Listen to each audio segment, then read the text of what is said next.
Welcome to Matters Financial and Geopolitical from the Frontier. I hope the week's gone well. Let me start. I just like this photograph from some folks called the CAVB Beach Volleyball. Looks rather fun. Macro thoughts. The news exploded like an atomic bomb, in the words of Alessandro Molon, an opposition lawmaker in Brazil.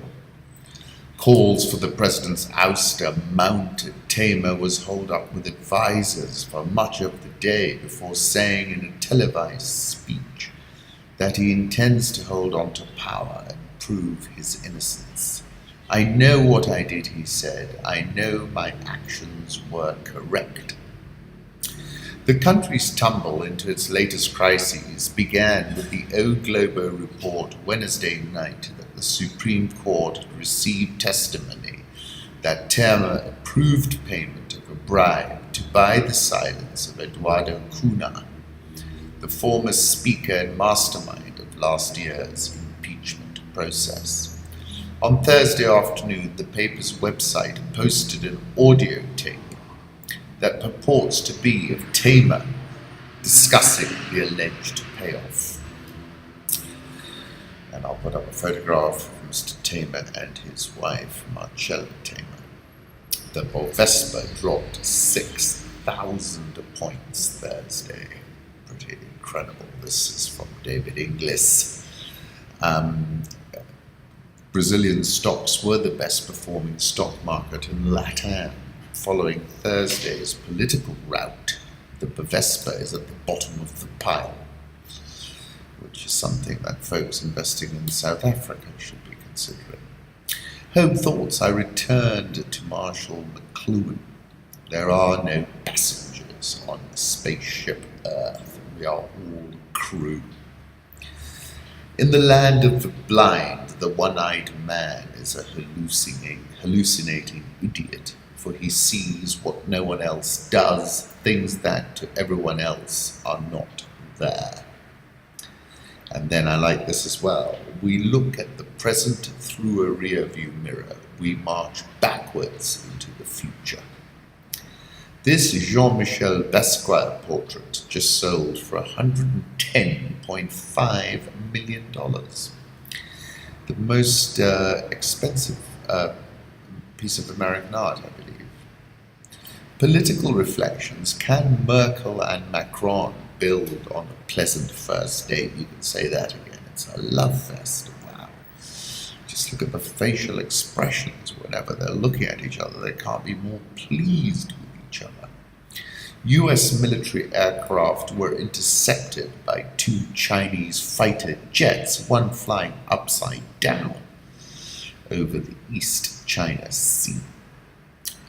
Russia is growing anxious over the US political chaos engulfing Trump, and I thought to myself, that's just incredible. They must be having such a laugh, Putin and Lavrov. Charles Hecker, who works for Control Risks and whom I interviewed, called it when he said the biggest risk facing the world is the Trump risk. Have a look at this little clip from his interview with me. 20th of February 2017, I was speaking about geopolitics set to whipsaw economies. I said last week I attended a working dinner hosted by Control Risks, who are hosting such events all over the world after releasing the Risk Map 2017. As Charles Hecker outlined the top 5 risks, number 1 was President Trump and his snake oil populism and anti-globalization. I could not help feeling that geopolitics was now front and center, and economics could no longer be seen in isolation. Very hard-hitting piece in Bloomberg. Trump, what we saw is what we got. Donald Trump promised he'd be a different kind of president, and he certainly delivered. He's not one of those politicians who campaigns as one sort of person and then governs as quite another.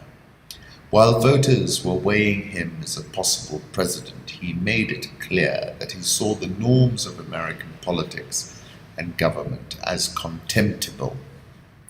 He showed himself to have excellent instincts, or at least an eye for the main chance, but not to be interested in the details of public policy or inclined to listen to those who are. A small circle of family and close friends were the only people whose counsel he took to heart. He had no guiding political principles, but placed immense value on personal loyalty to him. His words were meant to be taken as literally as those of other politicians, and he was much less coy than they were about bragging. Disorganized dishonesty has become the hallmark of the Trump administration's response to accusations of misconduct. The disorganization may be the more prominent feature. Trump badly damaged Rosenstein's reputation within weeks of being brought into the administration to give it the appearance of ethical high-mindedness. He took part in concocting a pretext for an abuse of power. McMaster's credibility is failing too. An administration that seeks to get the public to believe a false storyline may be fearsome. One that can't maintain a false storyline longer than a day is merely pathetic. These stories are rooted in presidential impulsiveness. Trump was angry at Comey for his lack of loyalty, and either none of his aides told him he shouldn't fire the man for it, or if you refuse to heed them. The president thought he could impress the Russians by telling them something they didn't know, and appears not to have first asked the intelligence agencies about the ramifications of his impromptu declassification. On these occasions, he answers to no higher authority, but he also lacks the internal regulator that other presidents, like most people, have had. Dishonesty, lack of self-control, inconstancy, incomprehension of norms or their reasons for being. These aren't features of the president's personality we're seeing for the first time. If the story that he pressured Comey to back off Flynn is confirmed, we may find out that in this instance, too, he wasn't quite aware that he was doing anything wrong. They're features that have shaped the brief, long course of this presidency so far. The minor theme of White House coverage beneath the din of scandal is an impending staff shakeup.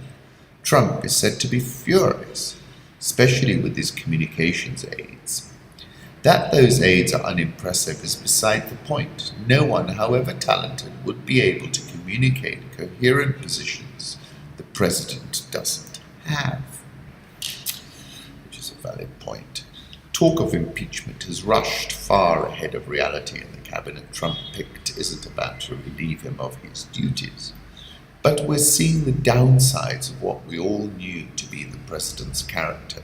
We may also be seeing that we misunderstood the political implications of his character.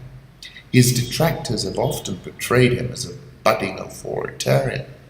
The assumption that law enforcement officers should be personally loyal to him, the insistence that presidential might makes right, the statements that make him out to embody the popular will. The portrait is not a fantasy. But this is also a president who can't impose discipline on himself, let alone his administration, let alone our country, who's easily bored, distracted, who's presiding over crisis after crisis of his own creation. There's the president's self-image, and then there's his reflection. The strong man is a weak man. J.K. Rowling, who's been on his case for a while, said, "A narcissist's nightmare, the biggest stage in the world, and he's never felt smaller." Heroes welcome in Pyongyang for North's missile developers, reports France 24. Homs struck by war, man's craziness is visible from space. Sadly, the struggle for power can lead to innocent people dying. This is photo credit unknown of car that ploughed into pedestrians in Times Square. Let's move on to the currency markets. Euros making a move, 111.50. Dollar index at 97.62. Japanese yen, 111.50. Swiss franc, 0.9790. Pound, all over the shop lately, but now at 130.11, and seems to me to have crossed 130 properly for now.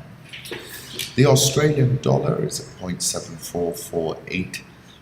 That's having a little bit of a rebound. India rupee 64.945. South Korean won 11.2994. The Rial 337.05. Egyptian pound 18.1055. South African rand had a bad session yesterday, down to 13.2886. Dollar index. Take a look at this chart. My target is now 93.50. Euro dollar, have a look at this. We're now at 111.53. Big move happening here. My target is 114.50. Commodity markets at a glance. Gold, well, we're working around the 12.50 level, but I expect us to fall below there. I think we had a very nice run up, and it's got a little bit ahead of itself now. Crude oil. Report that OPEC was considering cuts that were deeper than previously estimated, sent it up about just over 1% today. We're now at $50.30. Look, when OPEC is over, this thing's going to be at 45, in my view. Brazil plunges into fresh political crisis after tamer hush money recordings emerge. Market crashes. Stock futures plunged 10% on the open. In selling Brazil, investors flee from market they once embraced. Before today, the real had gained almost 20% over 18 months, while the benchmark Bovespa index of stocks jumped 42%. The yield on the country's real-dominated bonds due 2027 tumbled almost 700 basis points since peaking at 16.87% in January 2016. The currency plunged more than 8% on Thursday, while stocks slid 10% before trading was halted. Dollar bond yields soared. Brazilian assets are going to be at a heavy risk of further punishment as this news continues to develop, and it's likely that investors will now develop a risk-off approach to the market. You can say that again. Have a look at Brazil CDS prices. This is from Holger. Taiwan's benchmark stock index has surged to 32% in US dollar terms since Tsai's inauguration, best performance amongst its peers. Up 32% since her inauguration. Foreign funds in particular have been fans. They've pumped in $16.5 billion into Taiwan's equities in the past 12 months. The currency's done well as well. Have a look at this image of Taipei, Taiwan from Spectator Index. Doubt China's imperialism? Exclusive satellite images of China's defense base in Djibouti. Take a look. The new fortress will be able to monitor all shipping through the Red Sea and Gulf of Aden and use it to project its military power in the African region. Similarly, the US is waging a massive shadow war in Africa. Exclusive documents reveal. This is Vice News, but Nick Tess has been speaking about this for quite a while. 6 years ago, a deputy commanding general for the US Army Special Operations Command gave a conservative estimate of 116 missions being carried out at any one time by Navy SEALs and other special operations forces across the globe. Today, according to the US military documents obtained by Vice News, special operators are carrying out nearly 100 missions at any given time in Africa alone. In the latest sign of the military's quiet but ever-expanding presence on the continent, one that represents the most dramatic growth in the deployment of America's elite troops to any region of the globe. In 2006, just under 1% of all commandos deployed overseas were in Africa. In 2010, it was 3%. By 2016, that number had jumped to more than 17%. In fact, according to data supplied by US Special Operations Command, there are now more special operations devoted to Africa than anywhere except the Middle East. 1,700 people spread out across 20 countries dedicated to assisting the US military's African partners in their fight against terrorism and extremism. But then listen to this. The picture is bleak. Africa's challenges could create a threat that surpasses the threat that the the US currently faces from conflict in Afghanistan, Iraq, and Syria, Bolduc warned, citing ever-expanding illicit networks, terrorist safe havens, attempts to subvert government authority, a steady stream of new recruits and resources. Bolduc indicated that the solution was the acceleration of Special Operations Forces missions, filling a strategic gap as the military adjusts force structure now and in the future. Translation: US commandos in more places doing more in Africa going forward. Saying that the US is not at war in Africa, but the assertion is challenged by the ongoing operations aimed at the militant group Al-Shabaab in Somalia, which operates often in all but ungoverned and extraordinarily complex areas Bolduc calls grey zones. Many of Africa's indicators are trending downward. We believe the situation in Africa will get worse without our assistance. Terror attacks in sub-Saharan Africa have skyrocketed in the past decade. Between 2006 and 2015, the last year covered by data from the National Consortium for the Study of Terrorism and Responses to Terrorism at the University of Maryland, attacks jumped from about 100 per year to close to 2,000. From 2010 to the present, Bolduc says in the report, VEOs in Africa have been some of the most lethal on the planet. Many of Africa's indicators are trending downward. I also think that it's a useful way of foiling the Chinese advance on the continent, and that's why I put that story about Djibouti first, but the Chinese are no slouches either. Rebel-in, cash-in, repeat mutineers have been bought off again in the Ivory Coast, says The Economist. The strikes go. This one was resolved remarkably quickly, with an unusually one-sided result. The reason, quite simply, is that these strikers had guns. Fair point. South Africa may be just a few inches from the throes of a mafia state from which there may be no return, a recipe for a failed state. This is the Secretary General of the South African Council of Churches. IMF raises South Africa's growth forecast for 2017 to 1%. And on that note, have a look at this. This is a photograph of Kyalami. The reason they're raising it is mostly due to agriculture, which is an observation I made when I visited Lusaka. It's much greener. Indian Ocean dipole has pushed the rains down there, and that's why we're seeing a better economy in southern Africa. South African all shares up 7% this year in 11-month highs.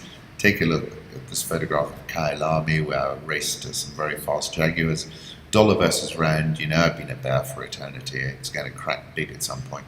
Nigeria all share up 4.57% this year. Ghana Stock Exchange up 13.27% so far this year. Grenade attack kills 3 members of Burundi's ruling party. An unidentified man threw a grenade into a house in Burundi's capital late on Wednesday, killing 3 people believed to be members of the ruling party's youth wing.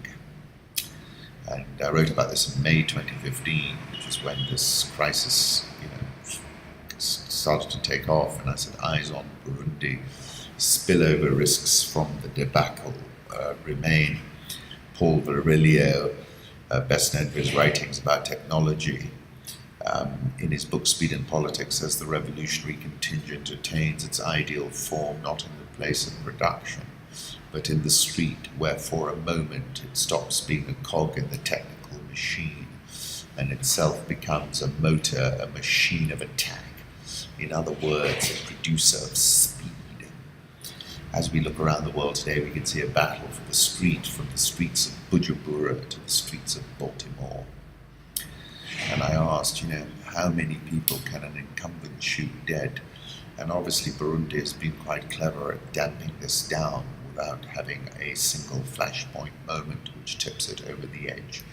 I took a photograph of Bujumbura Airport when I was on my way to, I think, Rwanda. Take a look at that. And this photograph I like from Twitter. Fires raging in the rolling hills of Angola or Congo. Let's move on to Kenya. Volvo expands truck building into fast-growing East Africa. Volvo AB's truck division is seeking to boost market share in Kenya, Uganda and Tanzania to as much as 18% from about 2%, as the East African region's economic growth outpaces the Sub-Saharan African average. In all markets, we want to be above 10%, Nielsen said in an interview in Nairobi. Eventually, we want to get to these levels that you see in Morocco and South Africa. If you haven't had a chance to look at my interview with Bob Collymore, do take a look.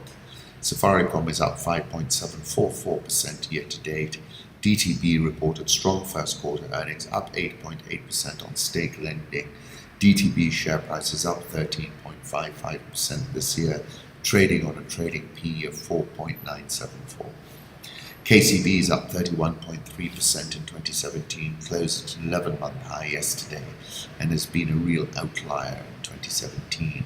Kengen, which crossed important chart resistance at 665 this week, is now pushed over 7.